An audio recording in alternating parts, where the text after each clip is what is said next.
बिहारी के दोहे इस प्रकारे। को छूट्यो यह जाल परी कत कुरंग उकलात, जूजो सुरजी भजियो चहत, त्यू त्यू उर्जत जात। परी का अर्थ है पढ़कर, कत का अर्थ है क्यों, उकलात का अर्थ है छटपटाना, उर्जत का है उलझाना, भजियो का अर्थ है दूर भगाना। प्रसंग इस प्रकार है। प्रस्तुत दोहा बिहारी सस्से से लिया गया है। इसमें कवि बिहारी ने अनुयोक्ति रूप में माया मोह से ग्रस्त व्यक्ति की विवशता का वर्णन किया है। व्याख्या इस प्रकार है। को छूट्यो यह जाल परी कत कुरंग उकलात। कवि कहता है कि अरे लालची मृग, इस जाल में फंस जाने पर अब क्यों व्याकुल हो रहा है, अर्थात क्यों छटपटा रहा है। जू जू सुरजी भजियो चहत, त्यू त्यू उर्जत जात। इस जाल में एक बार फंस जाता है, वह सुलझाने की चेष्टा करने पर बार बार इसी में उलझ जाता है, छूटना चाहकर भी छूट नहीं पाता है। विशेष इस प्रकार है। बिहारी ने वेदांत दर्शन की मायावाद को लेकर जीवात्मा के मिथ्या प्रयास की व्यंजना की है। दूसरा दोहा इस प्रकार है। बतरस लालच लाल की मुरलीधरी लुकाए, सोहे करे भवनो हसे देन के नटी जाए।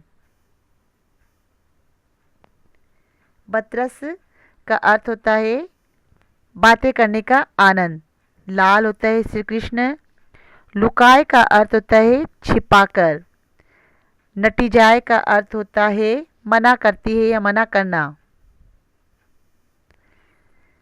प्रसंग इस प्रकार है। प्रस्तुत दोहा बिहारी सस्से से लिया गया है। इसमें कवि बिहारी ने किसी नायिका अथवा राधा की चतुरता का वर्णन किया है। व्याख्या इस प्रकार है। बतरस लालच लाल की मुरलीधरी लुकाए। एक सखी दूसरी सखी से कहती है कि राधा ने नायक श्री कृष्ण के मधुर मधुर बातों के रस में रूपी लालच के कारण उसकी मुरली को छिपाकर रख दिया है। सोहे करे बहुने हंसे देन करे नटी जाए। जब श्री कृष्ण भगवान या नायक उससे मुरली देने के लिए कहता है तो वह नायिका अर्थात राधा कभी तो न लेने की शपथ खाती है, कभी बहु में ही हंस जाती है और देने के लिए प्रार्थना किए जाने पर वह स्पष्ट मना कर देती है अर्थात मुरली छिपा लेती है और अधिक समय तक नायक को अपने पास रखकर उसकी मीठी मीठी बातें सुनना ना चाहती है। अतः वह चतुराई से शपथ खाने, हंसने और नटने की क्रिया करती है जिससे नायक विवश रहता है। विशेष इस प्रकार इसमें अनुप्रास एवं रूपक अलंकार को प्रयोग किया गया है। आगे देखिए। नाचे अचानक ही उठे बिनु पावस बने मोर, जानती हो नंदती करी यह दिसी नंद किशोर। नाचे का अर्थ होता है नाचना, पावस का अर्थ होता है वर्षा ऋतु, नंदित का अर्थ होता है आनंदित, दिशी का अर्थ होता है दिशा। प्रसंग इस प्रकार है। ये दोहा कवि बिहारी द्वारा रचित सस्से से लिया गया है। कवि विरह वेदना से व्याकुल नायिका को सांत्वना देने के उद्देश्य से दूती का कथन है कि शायद वन में कृष्ण से भेंट हो जावे। इसी प्रसंग में दूती कहती है, नाची अचानक ही उठे बिनु पावस बन मोर। व्याख्या देखिए। हे सखी, बिना वर्षा ऋतु के ही आज वन में अचानक मोर नाचने लग गए हैं। जानती हो नंदती करी यह दिसी नंद किशोर। मुझे तो ऐसा लगता है कि कई नंद किशोर श्री कृष्ण ने आज वन विहार के लिए इस दिशा को आनंदित कर दिया है अर्थात वे इस ओर निकल आए हैं। इसी कारण उनकी सांवली कांति को देखकर मोरों के मेघों का भ्रम हो गया और वे आनंद से नाचने लग गए। विशेष इस प्रकार है। इसमें दूती ने नायिका को सांत्वना देने की दृष्टि से ऐसा अनुमान व्यक्त किया है। लिखन बेटी जाकी छवि गही गही गर्भ गुरूर, भय न कहते जगत के चतुर चितरे क्रूर।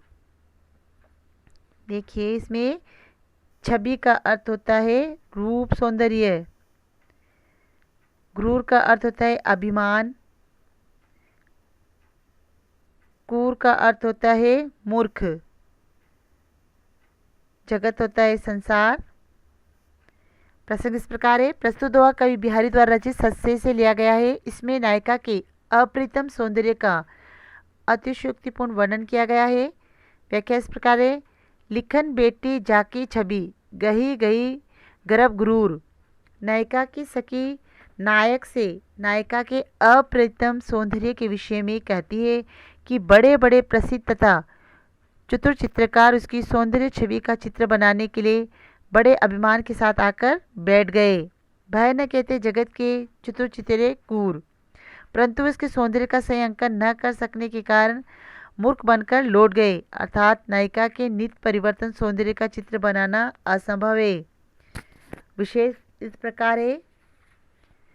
अनुप्रास, पुनरुक्ति प्रकाश, विषयोक्ति तथा अतिशयोक्ति अलंकार का प्रयोग किया गया है।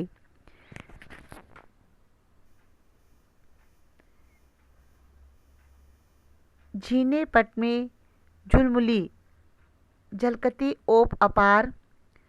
सुरतरु की मनु सिंधु में लस्ती सपलव डार। झीने का अर्थ होता है पतले। पट का अर्थ होता है कपड़ा। झुलमुली का अर्थ होता है कान का एक आभूषण। सुरतरु का अर्थ होता है कल्पवृक्ष। प्रसंग इस प्रकार है। प्रस्तुत दोहा कवि बिहारी द्वारा रचित सस्से से लिया गया है। इसमें किसी नायिका के कान के आभूषण का सुंदर वर्णन किया गया है। व्याख्या इस प्रकार है। जीने पट में झुलमुली झलकती ओप अपार। नायक के सम्मुख नायिका का रूप वर्णन करती हुई उसकी सखी या दूती कहती है कि जब नायिका के कान के आभूषण की अनुपम चमक उसके पतले घूंघट से बाहर की ओर झलकती है। सुरतरु की मनु सिंधु में लस्ती सपलव डार, तब उसकी शोभा इतनी सुंदर लगती है मानो सागर में कल्पवृक्ष की डाल अपने पत्तों के सहित लहरा रही है। विशेष इस प्रकार है। इसमें अनुप्रास और उत्प्रेक्षा अलंकार का प्रयोग किया गया है और ब्रजभाषा का प्रयोग किया गया है। कहत नटत रीजत खीजत मिलत खिलत लजियात। भरे भोन में करत है नैनुन ही सो बात। खिलत का अर्थ होता है प्रसन्न होना। लजियात का अर्थ होता है लज्जित होना। प्रसंग देखिए। ये दोहा बिहारी सस्से से लिया गया है। इसमें कवि ने नायक और नायिका के नेत्र संकटों और लज्जा आदि का वर्णन किया है। व्याख्या इस प्रकार है। कहत नटत रीजत खीजत मिलत खिलत लजियात। एक सखी दूसरी सखी से कहती है कि नायक तथा नायिका भरे भवन के भीतर सब व्यक्तियों के सामने नेत्रों के संकेत से ही बातें कर रहे हैं। किससे बातें कर रहे हैं? अपनी आंखों ही आंखों से बातें कर रहे हैं। नायक नेत्रों के संकेत से अभिसार का प्रस्ताव करता है तो नायिका नट जाती है। नायिका के नटने की कला देखकर नायक उस पर रीझ उठता है, परंतु इससे नायिका और भी खींच होने लगती है। भरे बोन में करते नैनन से ही बात, अर्थात इस तरह के संकेत करते रहने से जब दोनों के नेत्र प्रेम से मिल जाते हैं तो वह प्रसन्न हो जाते हैं, परंतु वहाँ अन्य लोगों को देखकर उन्हें क्या होने लगती है? लज्जा होने लगती है। विशेष इस प्रकार है। इसमें बिहारी ने संहार शक्ति का बहुत ही सुंदर परिचय दिया है। आगे देखिए। कागज पर लिखत न बनत कह संदेशु लजात। कहिए सबूत तेरो हियो मेरे हिये की बात। कागज का अर्थ होता है कागज।